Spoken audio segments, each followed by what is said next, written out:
No collar, no boat, no God in sight. Just a lone golden retriever paddling through the cold gray sea, 112 miles from the nearest shore. His eyes were hollow, his movements mechanical, but something in the rhythm of his strokes spoke of memory, like his soul had once been told, "Swim and you will be free." Before we begin this unforgettable story, would you mind sharing where you're from in the comments, and if stories of love, loyalty, and second chances move? You please give this video a like and consider subscribing. The sea off the coast of Monterey, California, was unusually calm for a late spring morning. The breeze came in gentle gusts, laced with the scent of salt and kelp. The sky above shimmered with thin layers of mist, backlit by a rising sun that barely peeked through. It was the kind of morning that lulled even the most alert sailors into a dreamlike haze. Jake Morrison, 46, sat hunched at the edge of his modest fishing vessel, the Marlin's Echo. Once a decorated member of the U.S. Coast Guard's Search and Rescue Division, he had since retired to a quieter life.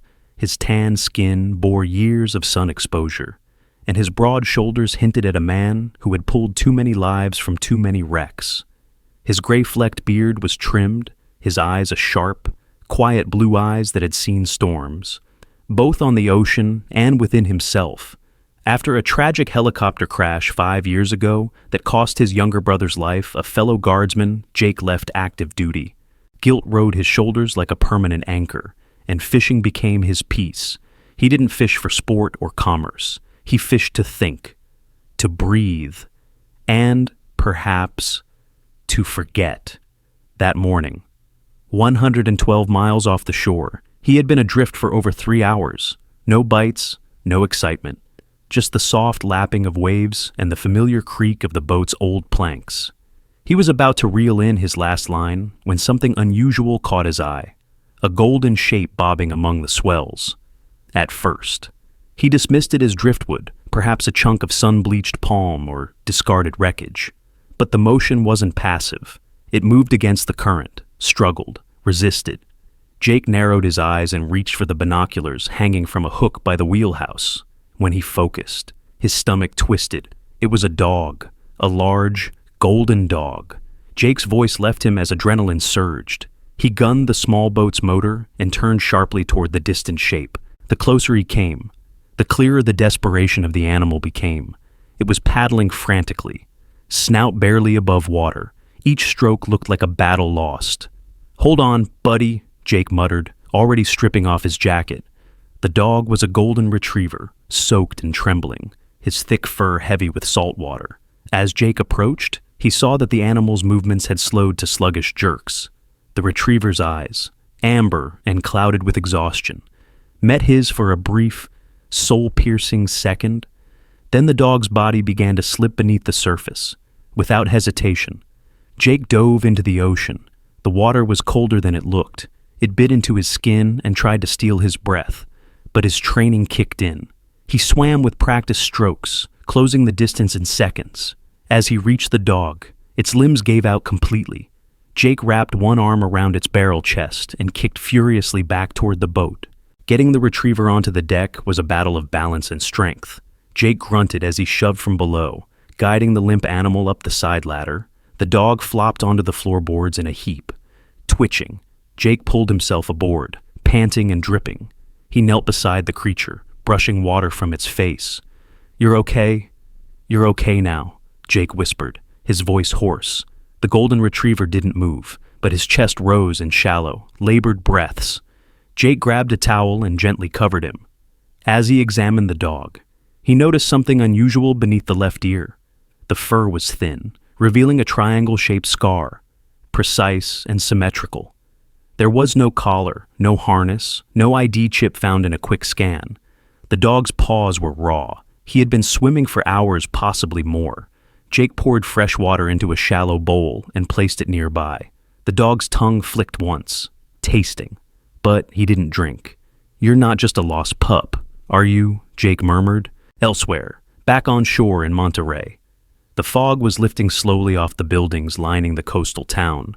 It was a mix of quaint shops and aging industrial warehouses, a town always smelling of sea spray and coffee.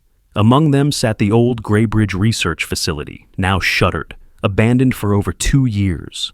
Rumors swirled constantly around it, something about federal funding, experimental programs, and sudden closure, a place with locked gates and surveillance even in disuse. That week, a series of quiet thefts had spread tension through the town, files missing from City Hall archives, power outages centered near old government buildings, strange men seen walking out of basements at 3 a.m. Nobody could prove anything, and yet the whispers grew. Linda Grace, the owner of the local newspaper stand and a sharp old widow with a tongue like vinegar, told anyone who'd listen, "They're coming back for something. I saw 3 black vans outside Graybridge 2 nights ago. No plates. Mark my words, something stirring." But most waved her off. Monterey was a place for sailboats and pelicans, not conspiracies. Back on the Marlin's Echo, Jake stared at the dog as the sun began to climb. He reached for his logbook and made a quick note. Unidentified golden retriever rescued 112 miles offshore. No collar, triangular scar beneath left ear. Condition exhausted. Unresponsive. Suspect prior military or special training. Jake didn't know yet, but the moment he pulled the dog from the sea, he'd stepped into something buried, something someone thought had already sunk, and that something had just floated to the surface. The morning sun hung low over Monterey as a cool breeze swept through the Marina District. Thin wisps of fog clung to the tops of buildings, slowly lifting like a curtain, revealing the day. Jake Morrison's truck rolled down a quiet road toward the edge of town, its tires crunching softly on the gravel shoulder. In the passenger seat, wrapped in an old wool blanket, lay the golden retriever he had pulled from the sea. Riley hadn't made a sound since the rescue. He didn't whimper, bark, or react to sudden bumps on the road. His breathing was shallow but steady, his amber eyes occasionally flicking open, tracking movement, then closing again. Jake had seen dogs traumatized before, but this was something different. This wasn't fear. It was calculation. The truck pulled into the rear lot of Seabrook Animal Clinic, a modest single-story building nestled between Monterey's only greenhouse and an old auto shop with a rusted sign. The morning air smelled of salt, engine oil, and blooming lavender. Jake stepped out and carried Riley gently into the clinic. The front desk was unattended, but from behind a half-closed door came the sound of metal instruments and low conversation. A moment later, Dr. Eliza Monroe stepped out into the lobby, wiping her hands on a towel. Eliza was in her mid-30s, tall and composed, with brown hair tied back in a loose knot and faint freckles across her cheeks. Her face was calm, confident, the kind of presence that steadied the room without needing to speak. Years ago, she'd worked under contract with a federal animal behavior lab, but she'd left it all behind after the Graybridge shutdown. The reasons were whispered, never stated, but no one ever questioned her competence. Her eyes met Jake's, then her gaze dropped to Riley. "Exam room 2, she said, her tone shifting into something more focused. Jake followed silently. The room was small and quiet, with soft overhead lighting and pale mint walls. Eliza motioned for Jake to place Riley on the table, which was already lined with a clean towel, as she examined the dog's vitals. Her movements were quick but gentle. She took his temperature, checked his pulse, ran her hand slowly down his spine, over his ribs, and then paused. She leaned closer, parting the damp fur behind Riley's left ear. There it was, a faint scar, precise, triangular, about the size of a coin. It was slightly raised, cleanly healed, surgical, not accidental. Eliza's brow furrowed. "This scar?" Jake stepped closer. "You recognize it? I've seen this once before. Years ago, when I was still part of a federal project." She stepped back, her expression darkening. "We called it Aurora Protocol. You won't find it on any public list." Jake waited. They trained animals not just for search and rescue or scent detection, but for deep field reconnaissance, silent commands, remote deployment, total behavioral suppression. She exhaled slowly. "I left when it got beyond ethical." She glanced back at Riley, who now opened his eyes slowly, looking between them with mild interest but no movement, no collar, no chip. But this scar, he's not just lost. Jake, he's a ghost. Jake crossed his arms. Can you help him? Eliza didn't hesitate. Yes, but no one else can know about this. Not the town vet board, not animal control, not the local press. You understand? Jake nodded. No one knows but you and me. She gently ran her hand in front of Riley's face, then made a short motion with 2 fingers a downward hook, palm inward. Riley's eyes followed it immediately, and with slight hesitation. He lowered his head between his front paws. Eliza blinked. He remembers the signal. Jake's voice was quiet. He hasn't barked once, no whining. He doesn't even flinch at noise. He was trained not to. Eliza said they engineered them to observe silently, but only the highest tier of Aurora dogs were taught those signals. Riley must have been part of the final phase. She left the room for a moment and returned with a file folder, worn and sealed with a strip of black tape. As she peeled it open, Jake saw rows of old photos, blurry images of animals in harnesses, telemetry readouts, field deployment maps. She thumbed through a few until she stopped at one marked AP Cans Row 7. That's the scar. Same shape, same placement. This one was used in experimental satellite coordination tracking. Some of the dogs had sensor implants embedded near the brainstem experimental stuff, but nothing I was allowed to review directly. Jake stared at the photo, then at Riley. Do you think he's carrying something data A-tracker I don't know? Eliza said. But those thefts around Town City Hall's tech server, that break-in at the old Graybridge site, I thought it was random until now. Someone's trying to recover devices connected to Aurora's field work. Jake's jaw tightened, and Riley might be one of those devices. Eliza nodded slowly, eyes still fixed on the sleeping dog. We need to keep him out of sight. For now, it had been 3 days since Riley arrived at Jake's cabin, nestled along the cliffs just north of Monterey. The morning sun slanted through salt-stained windows, painting streaks of gold across the floorboards. Outside, waves crashed rhythmically against the rock-strewn shore. The sea was calm today, but Jake had learned to be suspicious of calm. Riley lay stretched across an old rug by the fireplace, his coat drying out and starting to regain its natural golden luster. The retriever still hadn't barked, but his alertness had sharpened. He moved with quiet precision. Always watching. Jake sat across from him with a cup of black coffee in one hand. Watching back. Jake had spent years in the Coast Guard. He knew body language, especially in dogs trained for work. And Riley didn't move like a pet. He responded like a soldier that morning. Curiosity got the better of Jake. He stepped onto the porch, set his coffee aside, then made a simple hand signal, a 2-finger point to the ground, followed by a short circular motion. It was an old command from Jake's search and rescue unit. Long retired. Riley's head perked immediately. He stood, walked calmly to the center of the porch, and sat. Jake narrowed his eyes. No way. He tried another signal, this time an open palm forward followed by a slow sweep left. Riley followed it with his gaze, then moved accordingly. Each command yielded precise, almost rehearsed movements down to head tilts and micro shifts in posture. You're trained, Jake muttered, and not by amateurs. Later that day, he returned to Seabrook Clinic to speak with Eliza. The clinic was quiet, a light drizzle beginning to patter against the front windows. Inside, Eliza was seated in her office, eyes locked on a monitor connected to an old data decoder. Wires snaked from it across her desk, ending in a partially melted USB port. When Jake entered, she looked up with a furrowed brow. You're not going to believe this. He stepped forward. Try me. She turned the screen. I extracted this from an old drive I'd archived after Graybridge closed. I didn't realize until last night that it contained fragments from field units. When I cross-referenced signal logs, one pattern matched Riley's SCAR ID. Jake leaned in. The screen displayed fragmented data strings, coordinates, dates, and one highlighted line. Subject R7 deviation from protocol, refused extraction.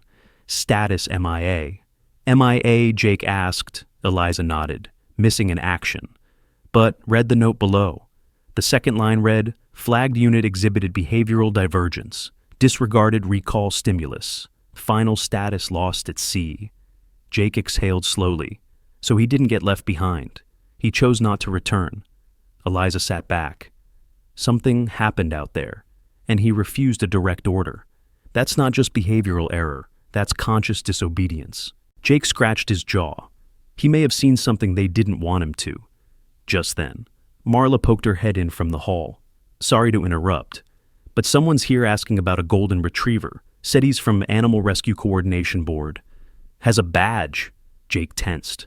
What kind of badge? Marla shrugged. Didn't flash it long. Just asked if we'd taken in any large strays recently. Eliza's voice dropped. Stall him. Don't mention the dog. Jake stood. I'll go out the back.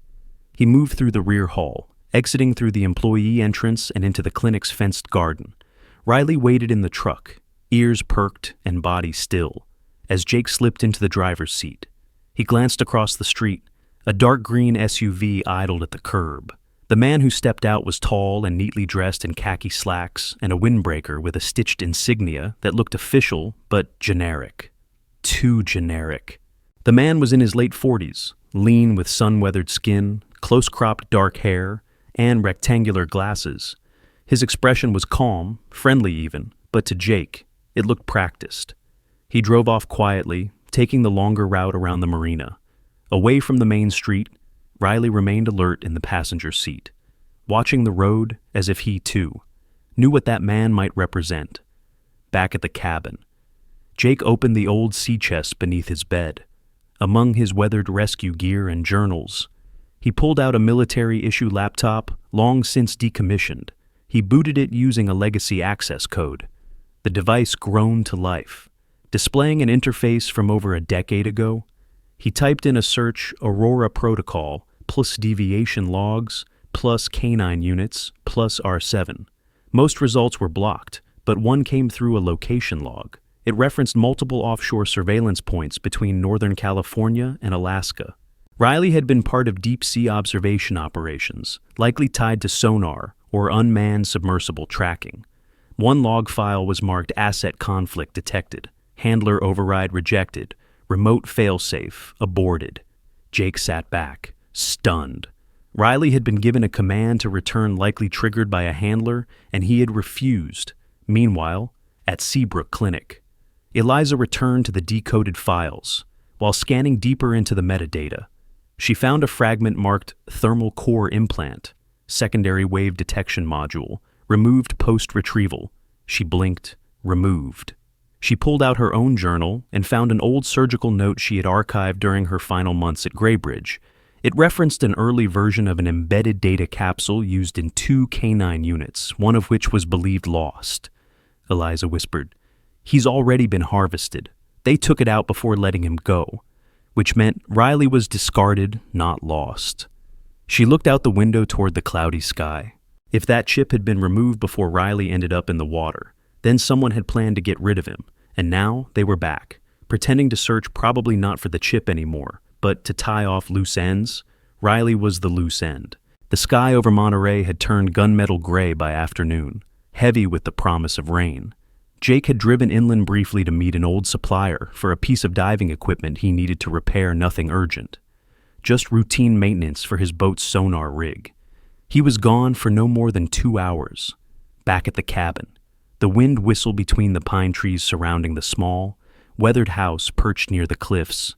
Inside, Riley rested near the fireplace, eyes half-lidded but ears twitching with every noise. He lay like a coiled spring calm, but never truly relaxed. Eliza had stopped by to check on Riley, bringing supplies and an encrypted USB drive she found after rechecking archived Graybridge folders. She was kneeling by Jake's desk, sorting maps, when a vehicle's low engine hum rolled up the gravel drive. Riley stiffened, his ears pinned back, his body tense. Eliza looked up. "Jake's not back yet." She said more to herself than anyone. Then she heard the car door open, then another. She crossed to the window. 3 men were approaching the house, civilian clothing. Yes, but their walk was too coordinated, too fluid. They weren't strangers. They were trained. The lead was the same man who had shown up at the clinic medium height, lean, late 40s, square jaw, calm eyes, flanked by 2 others, one bald, tall, with military boots that didn't match his jeans. The other, younger, blonde, wiry, with a heavy jacket concealing something rigid near his ribs. Riley had already risen, silent as smoke. He moved toward the back door and glanced at Eliza. "Go," she whispered. "Now." She grabbed her satchel, stuffed in the drive, and followed Riley through the rear exit. The door clicked shut just as the front doorknob rattled.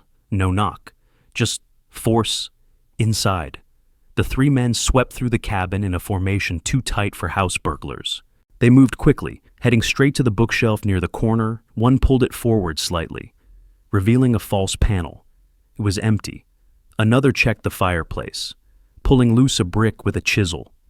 Nothing. The last flipped open the trapdoor beneath the rug. Also empty. "Transmission device isn't here," the older man muttered. "Must have been moved." Outside, Eliza and Riley moved down a narrow forest trail that curved toward the cliffside. The trees thickened quickly. The path ahead split in two. Eliza paused, but Riley moved confidently left, leading her to a hidden trail that dipped sharply downward. At the base of the trail was an old structure built into the rock, an emergency rescue outpost from Jake's Coast Guard days. The weathered door was covered in algae and rust, nearly hidden behind wild fennel. Eliza followed Riley inside. The air was musty with age, but the place was dry and intact. Equipment still lined the walls, old radios, maps, even a cot. 15 minutes later, Jake arrived to find his cabin door ajar and boot prints in the mud. His eyes narrowed. The interior had been tossed furniture overturned, floorboards pried open. They were looking for something, but Jake knew they hadn't found it. A dog whistle hung from the nail beside the back door. It was gone. Jake followed the path Riley and Eliza had taken, recognizing the trail from years ago. At the end, he found the rusted hatch half ajar. Inside, Riley was posted at the entrance, silent. Eliza looked up as Jake stepped in. "They were looking for a transmitter," she said, her voice sharp with disbelief. "They knew exactly where to look." Jake nodded. They weren't guessing. They had intel. "I think we need to see where Riley wants to go next." Jake looked at Riley, who had begun pawing at a rolled-up nautical chart hanging from the wall. His nose bumped the edge repeatedly until it unrolled halfway. He pressed his paw against one section, an offshore coordinate cluster near the Farallon Islands. "That's deep water," Jake muttered. "Restricted lanes. We used to map currents there for submarine lanes." Riley looked up, eyes locked on Jake's. "You've been there," Jake said. "That was your final mission?" Eliza stepped forward. "What if the transmitter they're looking for isn't here? Because it was never brought back. What if it's still out there?" Jake nodded slowly. "And Riley's trying to lead us to it, back at the cabin." The three men regrouped by the SUV. The lead figure pulled a satellite phone from his pocket and made a call. His voice was low but urgent. "They've moved the asset, subject to showing navigation behavior. Send a drone sweep over grid 22F. They're headed offshore." Then he hung up, adjusted his glasses, and looked toward the sea. Tuyen Pu Mo wrong that night. Back at the rescue outpost, Eliza slipped into the comms corner and pulled out her old encrypted satellite beacon, though retired. She'd kept it active under a false registration, an old habit from her Graybridge days. She keyed in a private distress frequency and sent a low-band signal. It read only priority alert. Subject R7 confirmed active. Under surveillance. Request assistance. EM. On the other end, the message reached an old contact in the Coast Guard Archives Division, Captain Mason Wells. A man in his early 60s, semi-retired, with a slow gait from a spinal injury and a sharp, dry wit. Mason had once supervised military-civilian cross projects, including remote asset retrieval. He hadn't heard Eliza's name in years. When he read the message, he straightened in his chair. His reply was short. "Understood. Moving assets. Do not engage. More eyes on you than you realize." The morning tide rolled in with unhurried rhythm as the wind picked up along the cliff edge. Mist crept up from the sea and clung to the coastline like the breath of something ancient rising from sleep. Jake stood near the waterline, boots buried in damp sand, one hand resting lightly on Riley's back. The retriever sat alert but calm beside him, eyes scanning the gray horizon. It would all end today one way or another. They had spent the night preparing. The rescue outpost had become their temporary headquarters, a quiet stronghold tucked into the cliffside. Riley had been restless but focused, as though he too understood what was coming. The map Riley had marked coordinates near the Farallon Islands was now locked into the GPS of Jake's boat, the Marlin's Echo, currently anchored just off the inlet below. Eliza arrived shortly after dawn, her expression tight, wearing a navy waterproof jacket and a messenger bag strapped across her chest. Her eyes, normally calm and analytical, were sharp with tension. "They'll come today," she said without preamble. "That last signal I sent to Mason, it was flagged. He told me help is in motion, but so are they." Jake nodded. "Riley's ready?" Eliza knelt beside the golden retriever and whispered, "No matter what happens, you don't have to obey them. You get to choose now." Riley blinked once, a slow, deliberate gesture. The plan was simple. They would sail out to the coordinates Riley had pointed to see what was buried at sea, and confront whatever or whoever might follow. It didn't take long. By late morning, as the Marlin's Echo sliced through calm swells toward the marked site, a black speedboat appeared on the radar. It approached quickly, unregistered, no flags, cutting through the water like a blade. Jake adjusted the throttle but didn't run. Eliza stood by the console, hands clenched, her sat phone transmitting a beacon to Mason's team. Riley stood at the bow, fur rippling in the wind, eyes trained on the approaching vessel. As the black boat drew near, 4 men stood on deck. 3 wore plain dark jackets, but the one at the front, slightly older, taller, with silver at his temples, wore no disguise. It was the same man who had searched Jake's cabin. His name, they'd later learn, was Harlan Price, former defense contractor turned rogue operations consultant. He was the one who'd led the blacklisted continuation of Aurora Protocol. As both boats idled side by side, Price raised his hand and made a sharp, precise gesture, 2 fingers held upright, then a downward slash. Riley flinched, his body tensed, his ears pinned back. Price followed with another command, closed fist, held chest high, then released palm out. Riley took 1 step forward. "No!" Jake whispered. "Don't you dare!" Price's voice rang clear across the water. "Asset R7, return. Primary command active." Riley froze. His tail dropped. His body lowered halfway into a submissive crouch. It looked like the moment was lost, until he turned not toward Price, but toward Jake and stepped beside him. Then Riley growled, a deep, guttural sound that had never escaped his throat before. He bared his teeth. His hackles rose. Price's eyes darkened. Override failed. He muttered to one of the men. Suddenly, a high-pitched tone buzzed from a handheld device. One of the men activated a fail-safe signal. Riley winced, stumbled back a step, and let out a sharp whine. Eliza was already moving. She pulled out a small disruptor module designed years ago to cancel frequency-triggered responses and slammed it against the console. The buzzing died instantly. From behind them, a low roar echoed across the sky. A white and blue helicopter emerged from the mist. Descending rapidly, its side bore the Coast Guard insignia. Captain Mason Wells, tall and built like a stone pillar despite his stiff back, stood in the open doorway with a megaphone. "Stand down immediately. You are operating in restricted waters. You are under arrest." The black boat turned to flee, but it was too late. 2 more patrol vessels closed in from behind, boxing them in. Within minutes, the 4 men were disarmed and cuffed. Harlan Price offered no resistance, only a faint, bitter smile directed at Riley. "You were our finest," he said as they hauled him away.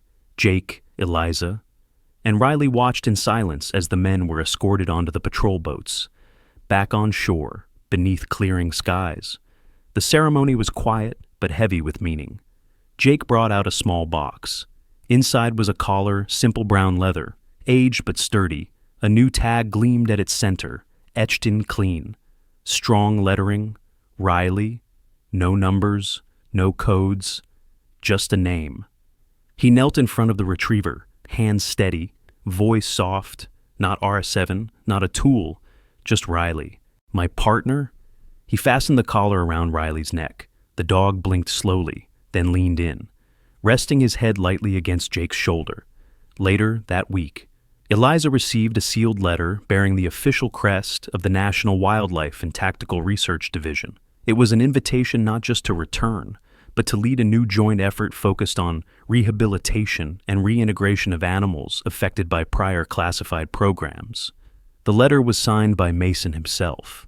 She accepted. Jake and Riley became certified volunteer responders with the Coastal Rescue Watch, a civilian division assisting with remote search operations. Riley, now a quiet local legend, was often seen standing beside Jake at the bow of the Marlin's Echo, his gaze always forward. One afternoon, as the sun dipped low over Monterey Bay, a child ran up to Jake on the docks. "Is that the dog who saved the coast?" Jake looked down at Riley, who sat tall, proud, tail sweeping slowly across the deck. He smiled. "No, that's the dog who saved himself." Sometimes, the greatest miracles are not loud or spectacular. They are quiet acts of defiance against a dark past. Riley was created for control, for silent obedience, but in the end, he chose love over command, loyalty over programming, and freedom over fear. That is not just the work of training or instinct. That's the kind of strength that comes from something deeper, something divine. Maybe God places these souls in our path, broken, forgotten, tossed aside not for us to save them, but for them to save us. In a world full of noise and power, sometimes it's a quiet golden retriever standing between good and evil. That reminds us who we are. So, if you believe in second chances, in courage born from compassion, in the unseen hand of grace guiding us when all seems lost, share this story. Comment your thoughts. Subscribe to this channel if you want more stories like Riley's.